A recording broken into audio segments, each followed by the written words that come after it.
네, 6장은 시각입니다. 시각 피질 영역과 기능에 대해서 발표를 하겠습니다.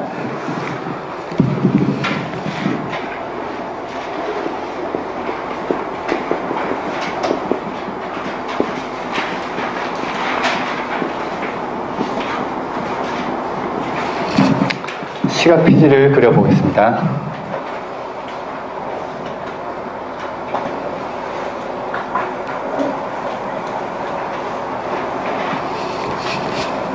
먼저 V1 영역이죠. V2,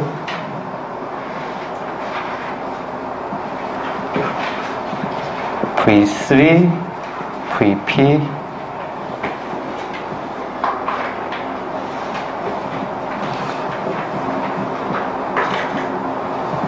V3A 위쪽으로 V4D, D는 도잘, V4V 벤트랄, V3A 위에 V7,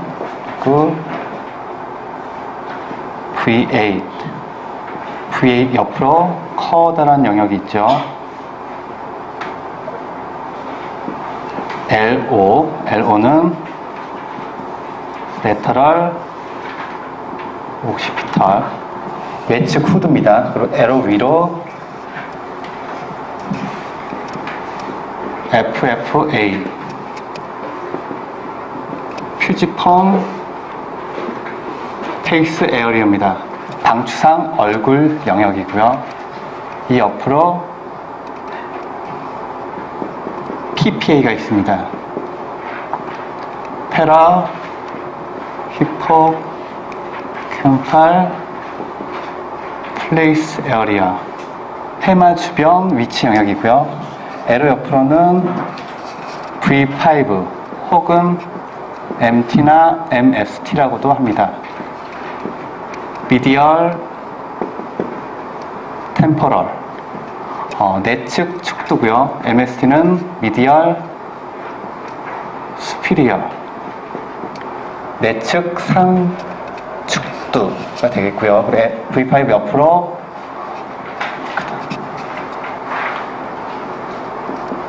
EBA라는 영역이 있습니다.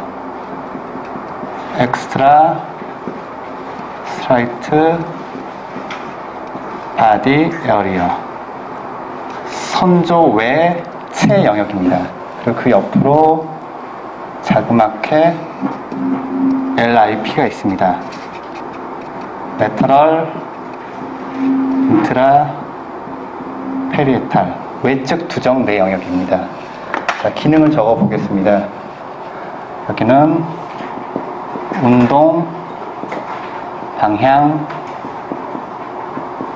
공간 주파수, 그리고 망막 부등 및 색채를 분별하는 소 모듈을 처리합니다. 그리고 V2와 V3, VP는 V1 영역에 추가 정보를 처리합니다. 이 V3 영역은 대안눈 그리고 전체 시각상을 처리합니다. 그리고 V4D와 V4V는 색채 항상성과 형태 분석을 하는데요. 색채 항상성은 다른 색채여도 항상 같은 색채로 지각을 하는 부분이고요. 그리고 V8은 색채를 지각합니다. 그리고 이 에러 부분은 사물을 재인합니다. 여기가 손상되면 어떤 사물에 대해서 설명을 할 수 있는데 그게 무엇인지는 모르는 그런 현상입니다. 그리고 이 PPA는 장소, 장면 재인입니다. 그리고 이 FFA는 얼굴 재인입니다. 여기가 손상되면 얼굴 실인증이 되고요. 그리고 자폐 장애를 가진 사람들은 이 부분이 많이 활성화가 안 돼 있습니다. 그리고 V5는 운동, 움직임을 딕테이트합니다. 여기가 손상되면 동작맹이 되는데요. 키네탑시아. 그러니까 물이 흐르는 것을 볼 수 없기 때문에 컵에서 물을 따를 수가 없는 그런 현상이 발생합니다. EVA는 신체 부위를 감지하고요. 그리고 LIP와 V7은 안구 운동을 통제합니다. 그리고 시각 주의, 어텐션을 하게 되죠. 시각의 흐름을 보면 크게 이쪽 에로나 이쪽 부분을 보면 벤트랄 복측 흐름이고요. 그리고 이 위쪽 V3나 V5 이쪽은 배측 흐름이라고 볼 수 있습니다. 그 두 가지 흐름을 다른 그림으로 보겠습니다.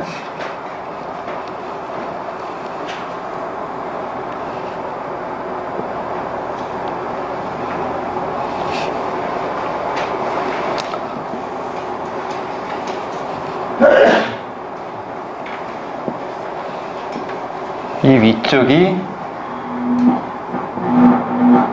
도잘 스트림입니다. 그 아래쪽이 벤트랄 스트림. 저기 V1 영역, V2 영역, 그리고 위쪽으로 V3, MT, 7A. 아래쪽으로는 V4 그리고 IT 하측도 옆으로 갑니다. 이 가운데 커다란 핵이 있죠. 바로 펄비나입니다. 시상침이고요. 그리고 중심열을 기준으로 앞쪽에 프리모터 그리고 프론탈 아이 필드 전측 안구 영역이고요. 그리고 도소레트랄 프리프론탈 코텍스 브레인 오브 브레인이고, 그리고 오비토 프론탈 코텍스 안화 전두 피질입니다. 중요한 게 이 펄비나하고 모든 부분이 상호 연결되어 있다고 하는 부분입니다. 이렇게 모두 연결이 되어 있습니다.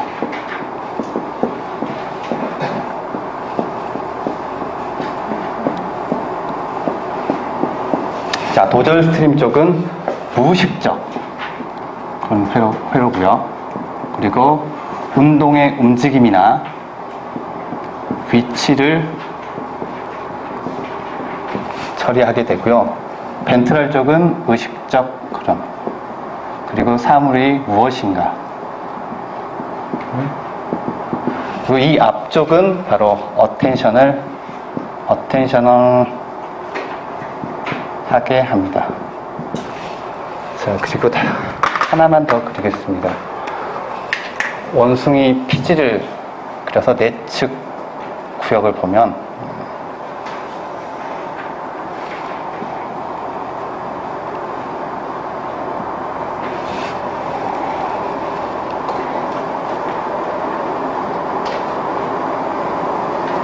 저기 V4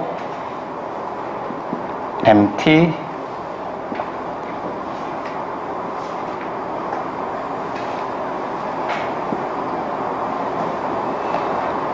이곳이 바로 MIP 영역입니다. 미디얼 인트라페리에탈.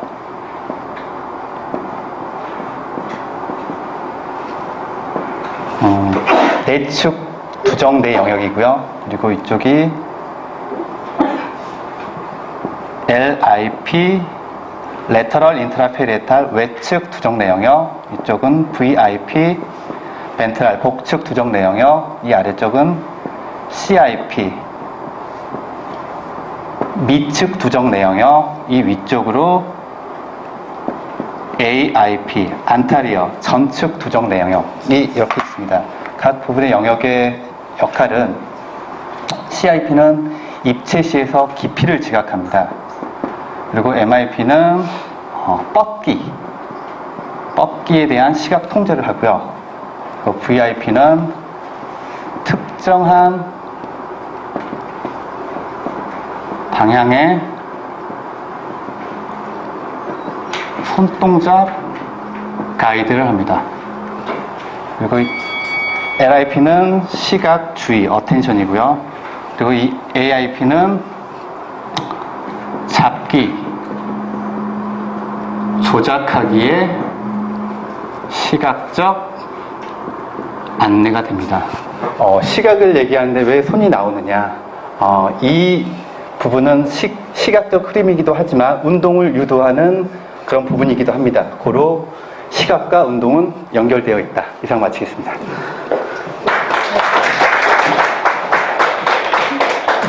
시간도 10분 만에 나온 거예요? 네. 잘했어요. 네, 하여튼 이제 선수들이 갔으니까 15분 시간 줘도 그냥 10분만 같이 하면 됩니다.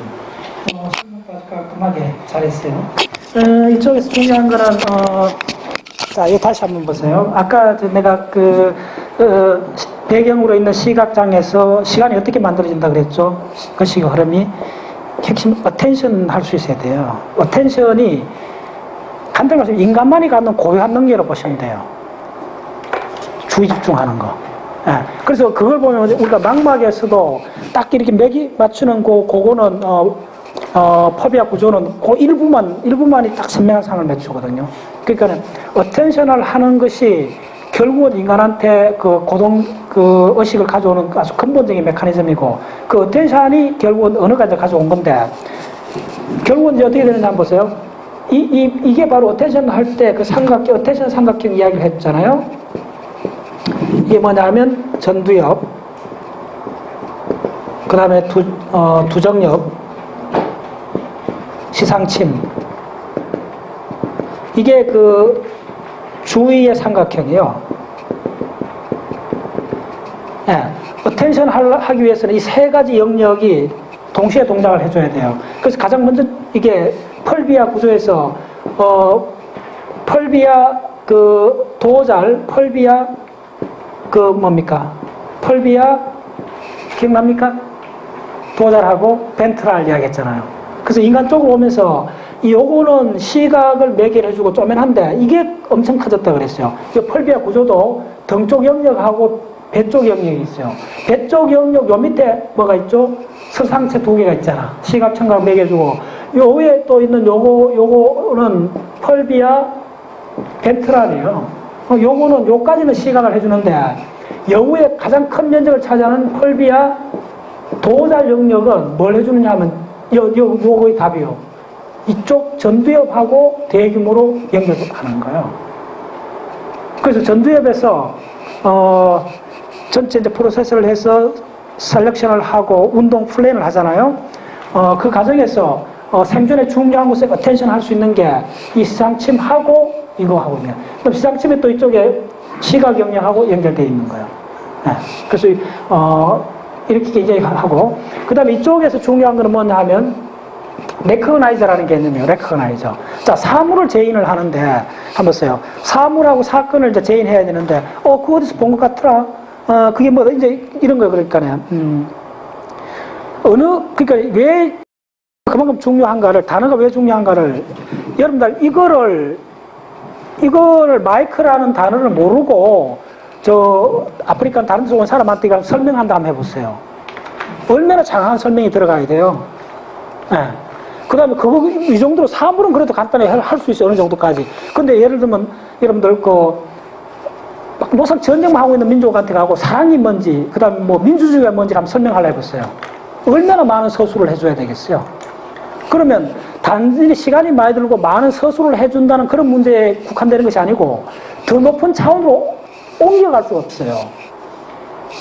그래서 제가 끊임없이 강조하는 게 왜 암기가 그렇게 중요하냐면 이게 마이크라고 딱 기억해보고 나면 그다음부터는 이걸 마음껏 조작할 수 있는 거예요. 자, 이게 굉장히 중요한 개념인데 무슨 이야기냐면요.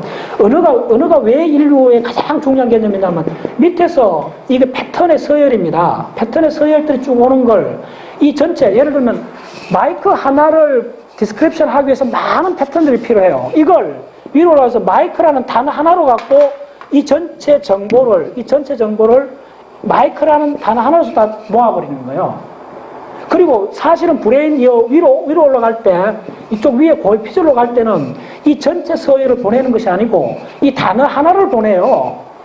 그래서 항상 하는 이야기지만 전전두엽에서 의식으로 떠오르는 건 전부 다 상징으로 되어 있다는 말이 뭐냐면 의식으로 상징으로 되어 있을 때는 전부 다 단어로 되어 있는 거예요. 그래서 여러분들 구체적으로 생각하는 거는 전적으로 언어로서 생각하고 있는 거예요. 생각이 뭐냐 물으면 언어다 생각하시면 돼요. 언어의 가장 핵심은 뭐냐면 사실은 단어입니다. 단어. 네. 위에 올라갈 때 이 개별 많은 패턴들이 있을 거 아닙니까? 우리가 살아가면서 있는 많은 패턴들을 단어 하나로 대표 주자를 선정을 하는 거예요. 그래서 위에 갈 때는 이 단어들만 올라가는 거예요. 오케이? 이 굉장히 중요해요. 위에 단어만 올라가는. 그 다음에 이 단어들 범주도 위에 올라가서는 더 추상적, 더 큰 단어 하나로서 모아져요. 그래서 여러분 철학이나 뭐 이런 거 잘하려면 어떻게 돼 있어요? 추상적 사고를 많이 하잖아요. 추상적 도라든지 예를 들면 무슨 뭐 많은 어떤 그 철학적 용어들 있잖아요. 이런 거 하나는 풀어 쓰면 엄청나게 많은 걸 갖고 있잖아요. 그건 뭐냐면 위로 올라갈수록 개별 단어들의 대표 주자들을 다 모아갖고 여기서 또 공동 패턴을 뽑아갖고 그 공동 패턴에다가 이름을 붙여갖고 시장경제다, 민주주의다 이런 이름을 붙여 올라가는 거예요. 그럼 더 위에 올라가면 또 이런 덩어리들 많은 걸 해갖고 하나의 개념으로 모아가는 거예요. 그래서 위로 올릴 때는 이것도 각각이 전부 다 무수하게 많은 패턴들의 서열들이요. 네, 이 패턴들의 서열을 하나의 단어로 대체해서 위로 올려보내는 거예요. 그래서 우리 의식에 떠오르는 건 전체로 상징으로 되어 있다는 이야기가 뭐냐면 걔네 전두엽쯤 올 때쯤 되면 전부 다 개념의 공간이고 언어의 공간이에요. 그러니까 생각을 잘한다는 말은 뭐냐면요. 간단해요. 생각을 잘한다는 말은 내가 이거 지금 아까 저 잠깐 하나만 읽어줄게요. 또 자주 이야기하는데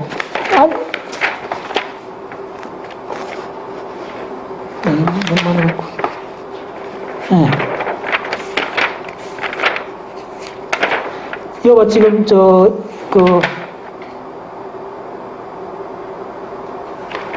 여러분 아까 제가 자주 하는 이야기인데 이거 핵심 뭐냐면 핵심 주제를 알고 있어야 된다는 거예요. 공부하는 건 다른 거 아니에요. 핵심 주제를 갖고 있어야 되는 거예요.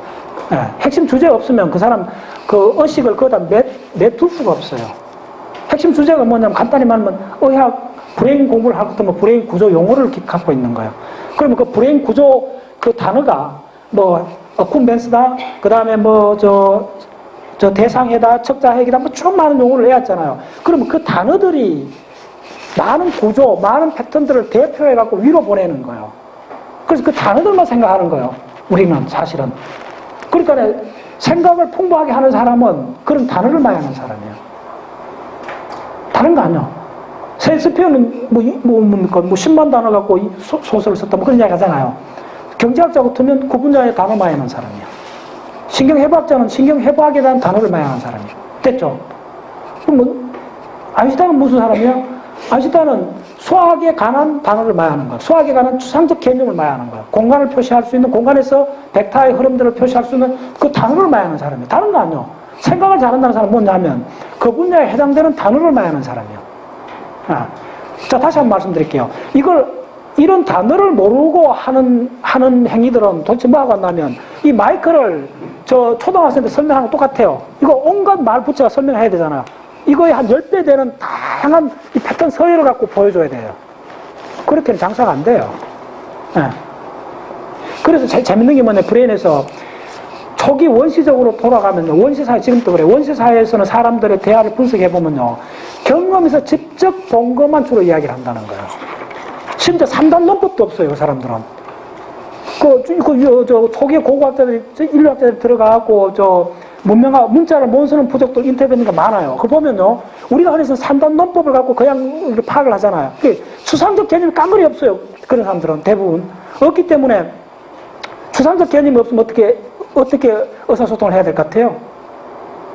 굉장히 중요한 질문입니다. 추상적 개념이 발달 안 된 사람들은, 그래서 우리가 이렇게 소위 말해서 문자를 해독한 사람하고 안 해독한 사람, 그 다음에 생각을 많이 하는 사람 딱 해보면요. 대화를 분석해보면, 그러니까 이런 학문을 하지 않는 사람들은 대부분 말이 자기가 직접 경험한 걸 이야기해요. 가장 중요한 게 아줌마도 수다 떠는 거 한번 봐요. 전부 다 직접 경험한 이야기잖아. 아, 내가 뭐 어디서 올라왔는데 차표 놓치고, 뭐 가다 막혔고, 가다 계단에 넘어졌고, 그래서 누구 만났고, 다 그런 이야기만 한다고. 수다의 내용을 딱 분석해봐요. 그 이야기밖에 없어요. 아침에 뭐 먹고, 뭘 했고, 직접 경험한 것만 갖고 이야기할 수밖에 없어요. 우리가 고급 추상 단어를 모르면. 근데 철학자들이나 물리학 교수들이 만나서 이야기하는 거 옆에서 들어보세요. 뭐 가다가 계단에 넘어졌다 그런 이야기 할 것 같아요. 그런 이야기 갖고 주로 뭐냐 하면 추상적 개념을 갖고 이야기를 하잖아요. 근데 무슨 말인지 알겠어요? 네. 왜 일상용어를 쓰면 안 되느냐 하면 학문하는 사람은 그는 직접 경험해서 나온 거기 때문에 정보량이 거의 없어요. 그 사실만 지칭하는 거예요. 네. 근데 위로 올라가면 그러한 많은 사실들이 모였는 걸 대표 단어 하나로 갖고 그 대표 하나를 갖고 장난을 시작하는 거예요. 게임을 시작하는 게임 룰이 달라요. 예. 여러분들 일반 상대성 이론 하려면 아예 여러분들 살고 있는 공간이 달라져야 돼요. 완전히 다른 추상 공간에서 일어나는 것들이에요. 그걸 다 바꿔주려면 어떻게 해야 되겠어요? 첫 번째 출발이 용어를 갖고 그게 주제를 갖고 매일 주제에 매달려 있어야 돼요. 그러면 자기의 의식 흐름들이 그 주제의 중심으로 전부 다 프레임이 다 바뀌어버리는 거예요. 그러면 그 사람은 그 사람은 그랬어야만이 그 사람은 4차원 시공에서 할 수 있는 거예요. 아인슈타인이 거의 11년 동안 했던 게 바로 그 일반 상대성을 유도하는 과정이 거의 매주 전기를 읽어보면요. 거의 정신분열증 상황까지 갔다는 거예요. 미칠 정도로. 그 사람 왜 미칠 정도로 갔겠어요? 일상생활 속에 사람은 미치나요? 밥 먹고 볼일 보고 하면 되는데 그럼 미칠 일이 없지. 왜 미칠 정도로 갔을까요? 다른 시공에 살기 때문에 그래요. 추상 공간의 시공에 살기 때문에 그러고 그래서 결판 어디 났어요? 더 중요한 거 어느 게 리얼한 자연이었어요? 아인슈타인이 보는 게 더 리얼한 자연이었죠. 우리는 착각이었죠. 만약에 아인슈타인이 추상 공간에 가갖고 내본 세계상이 리얼 자연을 설명 못 했으면 아인슈타인 정신분열증 환자지. 근데 왜 아인슈타인이 가장 위대한 사람이 됐냐면 그 사람이 살았던 그 세계가 리얼 세계고 진짜 세계고 우리가 사는 세계는 시간하고 공간이 분열되게끔 착각한 세계라는 게 판명 나버렸기 때문에 우리는 모든 거 집중해야 일반 상식 공부를 전 인류가 하려고 하잖아요. 그거 가치 없으면 누가 하려고 하겠어요. 자, 이게 굉장히 중요한 결론입니다. 다시 한번 왜 우리가 공부를 해야 되는 거예요? 그걸 확실히 해야 돼요. 만약에 이런 브레인이나 아인슈타인 같은 위대한 사람들이 밝혀낸 세계상이 사실이 아니라면 그거 사기꾼들이지. 근데 그게 사실이라는 게 판명 나버렸잖아요. 그게 자연이 판명 났기 때문에 우리가 알고 있는 이거는 사실의 극히 일부를 잘못 보고 있다는 게 판명 나버린 거예요. 그럼 빨리 글로 가야지. 간단해요. 글로 빨리 가야 돼요. 네. 방법이 없어요. 자연이 그건데. 네. 그래서 빨리 가는 길이 뭐냐 하면 그 사람들이 놀았던 추상 공간으로 가야 돼요. 자, 추상 공간은 뭐냐면 의식 공간이고 추상 공간은 전적으로 언어가 작용하는 공간이에요. 더 구체적으로 하면 이 단어들이 작용하는 공간이에요. 네. 자, 내가 오늘 또 강조를 너무 한다. 그래요. 다음 선수. 이렇게 강조해도 또 물어보면 또 모래알 새는 사람들 있지. 제발 내 앞에서 모래알 새지 말아요. 빨리 추상 공간으로 옮겨갔어요. 추상 공간으로. 예. 이상 용어 하지 말고 직접적 경험 이야기 하지 말고. 예. 예.